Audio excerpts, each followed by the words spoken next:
There is an unwritten rule enshrined in the YouTube landscape. You must unconditionally love India, because no matter how powerful or self-important you feel as a YouTuber, you bow to the same tech center in New Delhi, and you live by their mercy, because with a single click, Rakesh and Pajit can evaporate your entire existence. My channel is firmly aligned with Lord Ganesha and the Indian people, for your tech support is now your tech master. Hey people, Sseth here. Warlords Battlecry III is a 20-year-old fantasy RTS that I've been psyoped into playing. Appropriately, we'll be playing this on my laptop, which may be described as a haphazard collection of live wires that'll shock you if you ever touch the top of it, but personally, I like to call it rustic. Many years ago, it stopped working until I dug up the instruction manual and ripped out the thermal sensor. This is incredibly safe. Don't let the warped Avril Lavigne and Eminem stickers tell you otherwise. It can no longer support a battery, and I jury-rigged a new power switch because I broke the old one. But hey, it's got excellent airflow, and the exposed left speaker is a fun and entertaining fidget toy for all to enjoy. Just as long as you don't move it, touch it, and whatever you do, don't put it on your lap, because that's how you get burns. It's a piece of shit that served me well. You know what else has served me well? My sponsor, who keeps rewriting all of my lines. Hey gang, tell me something. Do you like being spied on? Being watched? Having every single move you make cataloged and sold off to the highest bidder? Sound familiar? It should, because if you're located in a land of the free, home of the profits, that's right, the US of A, that's exactly what your ISP is doing right now. It's true, your star-spangled corporate overlords are actually allowed to store logs of every website you visit, and it is their legal right to sell your data to anyone. That's why I use ExpressVPN. ExpressVPN reroutes your internet connection through their secure encrypted servers, so your internet provider, Uncle Sam, or your own local elected officials can't see or log what you do online. Now, I know what you're thinking. No, not that. A new problem. What's stopping the VPN from logging your data instead? I'll tell you. Integrity. Many VPNs claim to have a no logs policy, but then get caught logging their customers' data. ExpressVPN is the only VPN I can trust because they use trusted server technology. In fact, they were the first major VPN to have servers that run entirely off RAM, making it impossible for them to log your data. But why take my word for it? ExpressVPN is so confident in their no logs claim, they even had one of the world's biggest assurance firms, PricewaterhouseCoopers, audit their privacy policy and server technology. Now that's what I call integrity. Stop those pesky loggers in their tracks and download ExpressVPN today, and visit expressvpn.com/Sseth to find out how you can get 3 months for free. Also, turns out everything I did before was completely unnecessary because this game works on Windows 10. The early 2000s gave us a lot of RTS games, and a lot of them played exactly the same. Mechanics were so standard that no one deviated from the orthodoxy. It was only later that the genre had its theological schism, resulting in squad-based RTS and eventually culminating in what's known as the League of Legends heresy that plagues us to this very day. Warlords Battlecry III is no different. It's Age of Empires, except the Turks have a much more accurate depiction. You collect resources, build buildings, produce troops, and crush your enemy. There's nothing entirely unique here, except your hero, of which there are 28 different classes and 17 different races. Anything this game lacks in originality, it makes up for with a sheer volume of content. And the main way to experience this is through the campaign, which is largely a multi-choice sandbox where you travel across the land looking for an excuse to kill someone. Story. You play as a cosmic ICE agent, receiving a report that Gorgon, fifth horseman of the apocalypse, has illegally crossed the Etherian border with intent to cut grass for $7 an hour as an undocumented illegal.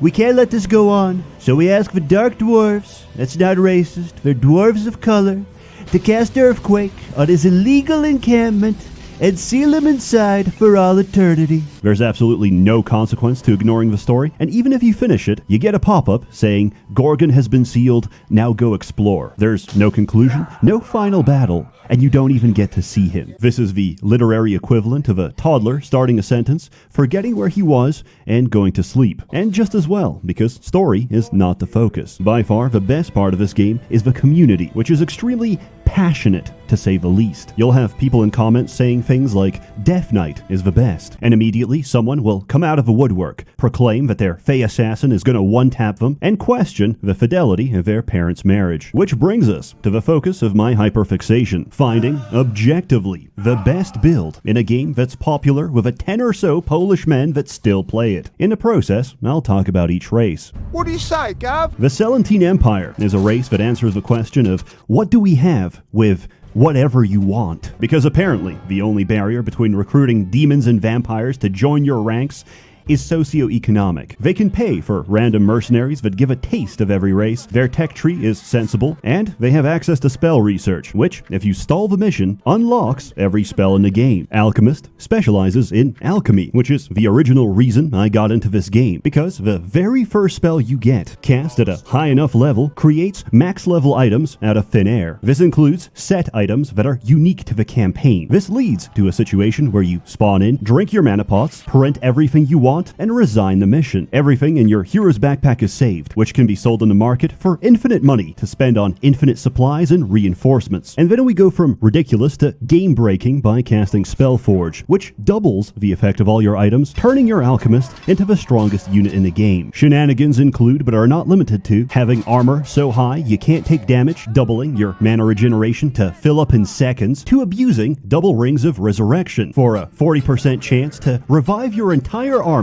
each time you take a swing. I have the body of a god! Barbarians are a fine race. You can set them on fire to go berserk. They're cheap, spammable, and effective against larger units. Regardless of class, all heroes are melee. The only exception is an ice mage, who can give himself ranged attacks by casting Ice Flow. This represents my first failed experiment because the investment is massive and the payoff is garbage. Everything ice magic does, pyromancy does better. And who better for it than a demon? Blood heals me, death delights me, pain purifies me. Demons are resource hungry and have some of the most obnoxious hitboxes for their buildings. But if you survive to late game, you automatically win because you're the only race that doesn't pay for troops. More importantly, demon heroes snack on souls, which are formed by enemies after being killed by a succubus. This is the quickest way to get mana, and with the right items, I can summon my own army of them and use them as a self-sustaining mana battery. Combine that with pyromancy, and every free souls you chow down is another Armageddon inside your enemy's base. It's my sincere opinion that the funnest build in this game is a necromancer, but since we already get necromancy as an undead racial, we play a sage for reasons that I shall explain. From dust we come, to dust we go. Undead are one of the most unique races in this game because they don't make their own troops. Instead, you have skeletons, which can be morphed at any time into a higher tier unit along different upgrade paths. One of these is the Wraith, For you, my lord. which may be the earliest example of ASMR. Wraiths are the only unit in the game that directly steal XP from units they kill, which includes heroes and even your own troops. So we summon skeletons, which with a memory skill spawn with extra XP, sacrifice them to our Wraith, and grind it to level 20. 2 max level Wraiths are usually enough to solo the entire campaign. But why stop there? Using divination magic, we can cast Mind Leech, which gives affected melee troops the exact same ability as the Wraith. Zombies have access to Feast of Gorak, an ability that converts dead bodies into resources. As wiki users pointed out, unit abilities scale with level. So we summon a horde of skeletons, mind leech our zombie, and grind him to level 20. If we summon thralls from a cage, delete them with Ctrl D and feast their bodies, he prints out more resources than we originally put in. By having an infinite money printer and infinite power scaling, we're no longer playing the same game. Victory is no longer the objective, but rather a natural consequence of leaving my max level Doom Knight unattended. I am invincible! Fae are whimsical creatures of the forest, and a growing problem because of their built-in victory timer. That's because lore is the most busted research in the game. They're also a cognito hazard, Top of the morning to ya. in a sense that the longer you hear them, the longer you can't unhear them. At some point, you'll be producing troops so fast, they'll be spamming their voice lines in unison. This is when most players are driven insane. Imagine a hero that can outrun and insta-kill any unit in the game. Now imagine they also have access to illusion magic and can make themselves invisible. There's many builds out there, and assassins counter all of them. Breathe deeply. Plague Lords are the servants of King Ass Ripper, a direct manifestation of anything that lives or survives the Indian sewage system. They have a contamination mechanic that accelerates disease. Unfortunately, the condition is only useful for punishing retreats and doesn't really help you during a fight. That doesn't mean you can't make them work. A ranger can stack points into taming, which adds XP to every unit considered a monster. For Plague Lords, this definition applies to almost everything, which is never relevant because you'll win the game by spamming slimes. After each mission, you get a selection of your most veteran troops that you can add to your retinue. Since this will always be slimes, I find it incredibly funny because, along with their veterancy, they get a name. It's no longer just a slime. It's Frederick. Also, I never checked which voice lines I gave my ranger, which is apparently Lock up your children. Discord moderator. The Serafi are lizard men with dinosaurs. These are the old depictions before people realized that God just made oversized chickens. A defiler can poison everyone and then cast rot for it to take maximum effect. This translates to an instantaneous loss of 90% of the enemy's HP and a guaranteed win for every fight, unless they're fighting orcs who are completely immune. Scream louder! Orcs are a melee race possessing the goofiest siege weapon in the game, the Gob Shooter. The Gob Shooter shoots goblins, which often die from the impact, but occasionally survive as intact goblins. They're not even remotely viable unless you play a merchant. Merchants do absolutely nothing except sit at the back of a base and hope they don't get murdered. The trade-off is that the merchant skill and charisma reduce the cost of everything. You can play almost any race of merchant. I just have so many spellcasters to cover that I needed a place to put this. I love the smell of entrails in the morning. Dwarves are the ideal race for turtling. Their engineers count as 2 workers each time they occupy a mine, and they have a rush mechanic that revolves around excess drinking. Do you like gambling? Do you like griefing yourself? Because playing a shaman is the ultimate gamble core experience. Remember, 99% quit before they win big. And the higher your skill in chaos magic, the higher the roll in both directions. So you either double your stats or reduce your army's HP to 1 and rage quit the game. There is no in between. Either I win or I kill myself. However, you can't go lower than 1, so if you morph the speed of dwarf berserkers or siege equipment, you have nothing to lose and everything to gain. The most important feature of playing dwarves is that they have the best towers in the game and benefit twice as much from garrisoned troops. And now, thanks to the power of RNG, they've become automatic machine guns that cut down entire armies. It's not the quickest strategy, but it's the only one that turns this game into a tower defense. Burn the forests, strip the land. Alternatively, you can do pretty much the same with Dark Dwarves. They're more siege-focused than their counterparts and replace their armies with golems. Because their basic builder can instantly repair for free, your towers are practically invincible. And in the event they do actually go down, you occupy them with suicide bombers that kill whoever's responsible. A Rune Master lets you build quicker, and absolutely nothing else. Rune magic might actually be worse than ice. Nobody expects the Ethereal Inquisition. Knights are a cavalry-centric race that's very beginner-friendly. Knight Lords are goofy because they give you global morale, which makes every unit attack faster and increases your population cap. I didn't know that last part, which is actually very important for summoners. Buildings are your main source of pop cap, but in some missions, you can't build. So it's worth having a few points in leadership, because otherwise, you might not be able to summon anything. After teching up to level 5, every race can produce their Titan. These are incredibly powerful units that can't be replaced, and the only thing comparable to their power is another Titan. After sinking 30 levels into healing magic, a healer can cast Resurrection at level 3. Normally, this revives your dead units. At level 3, this revives everything, including the enemy and their Titan, under your direct control. Elves are collectively a gimmick race designed to filter new players. And there's a very simple reason. Their builders can't occupy mines. Dark Elves at least have a solution to this problem, and it's called slavery. They're the most magically proficient race with a broad range of spellcasters. Assassins can one-tap enemies, blackguards can do sneak attacks, and their heroes have some of the most photogenic portraits. Dark Elf baddie with blood running down her eyes will captivate the undisciplined gamer. Men enjoy the goth girl aesthetic because it represents a woman that's externally consistent with her inner state. That is to say, evil. Druids get a lot of summons. Treants are good tanks and faster builders, while unicorns compensate for the race's complete lack of healing. Nature magic isn't insanely powerful, but it's a good mix of everything. Let lesser races beware. Endowed with long life and extreme prejudice, which they describe as pattern recognition, high elves are the canonical quirked-up white boys of Etheria. There's something very poetic about high elves refusing lower-class labor, preferring that I summon hordes of demons to occupy their minds instead. A summoner is not only the perfect complement to elves, it's the only one that's viable, because we need to gate in a lot of demons to give them time to execute their strategy. All elves produce wisps, which are their basic builder. 4 of these can merge together to form an ancient wisp, which generates crystal each second. The whole point of this race is the endless feedback loop of infinite crystal economy, which only accelerates the longer the game goes. Then you make a bunch of archers and steamroll everything, because a fully upgraded high elf army has almost no answer to it. I've been a bad girl. Wood elves are practically the same race, but worse. They have the same problems, but bulkier buildings. Their only saving grace is the Dryad, which is the source of all the horny quotes in the game. Oh, yes.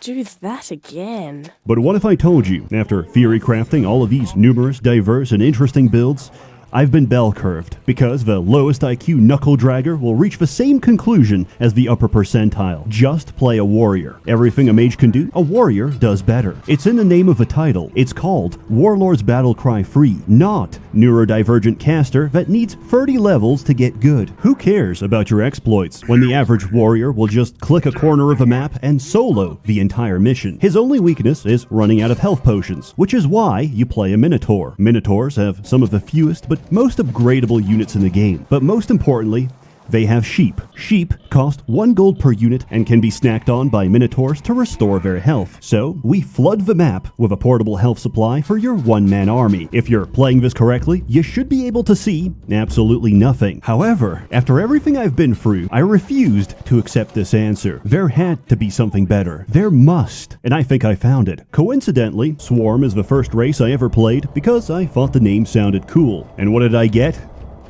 Ants. But regardless, we play Swarm because their race have access to Constitution, which adds 10 HP per level. Class doesn't matter, just any caster that has access to arcane magic. And now we create the most hyper-specific build possible. 10 points in arcane and dump the rest into Constitution. You need exactly 31 points of intelligence, which gives you 113 mana. The rest goes to dexterity because we are pathetically weak and need to outrun the enemy. We require the following items: 2 Fey Harps, a Wizard's Banner, a Staff of a Master, a Robe of the Archmage, and most importantly, a Paladin's Helm. First, we cast Mana Flow, which stacks with the 2 harps to give us 45% reduced spell cost. Then you cast Empower, which increases spell strength by 50%, and Command, which stacks with a Wizard's Banner to increase our area of effect. Destruction is the last spell of the Arcane Spellbook that deals the spellcaster's current HP -1 to everything on screen, including the caster. But because we empowered it, we deal 150% of our HP, which kills us in the process. Unless you're under the effect of Life Ward, a healing spell that saves the caster from death. People found out about this, multiplayer was instantly broken, and it was patched out of the game, because healer no longer has access to arcane. That is, unless you're wearing a Paladin's Helm, which has an on-hit chance of casting Life Ward. So we start the game, build a wall, get our hero to attack the wall, and charge his Paladin's Helm. Then we walk up to the enemy, cast Destruction, and walk back with full HP. At level 48 with 610 HP, you can one-shot the strongest Titan in the game. But is it worth it?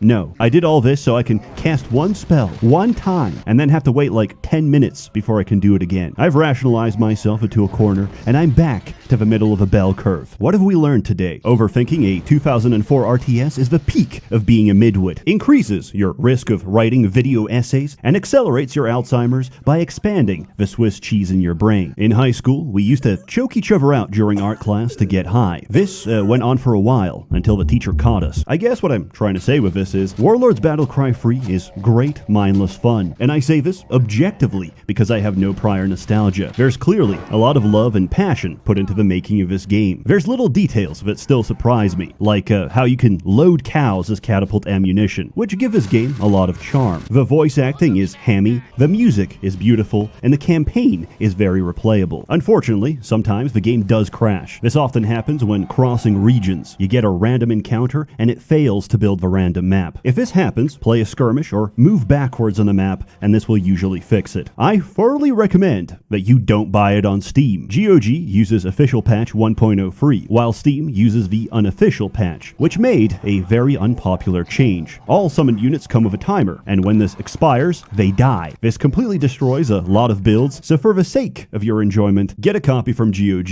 Use offer code ChastityCage for 45% off. There should be a sale, and if there isn't, I'll personally send you a free download link. Your graphics card may run a little hotter than usual, but I assure you, my Ethereum miner will take no more than 10%. As always, more content to come, so stay tuned. A warm thanks to the many members of the Merchants Guild generously funding and bankrolling these videos. You're all truly wonderful. Have a good one. Chin, Tendolkar, to Virat Kohli.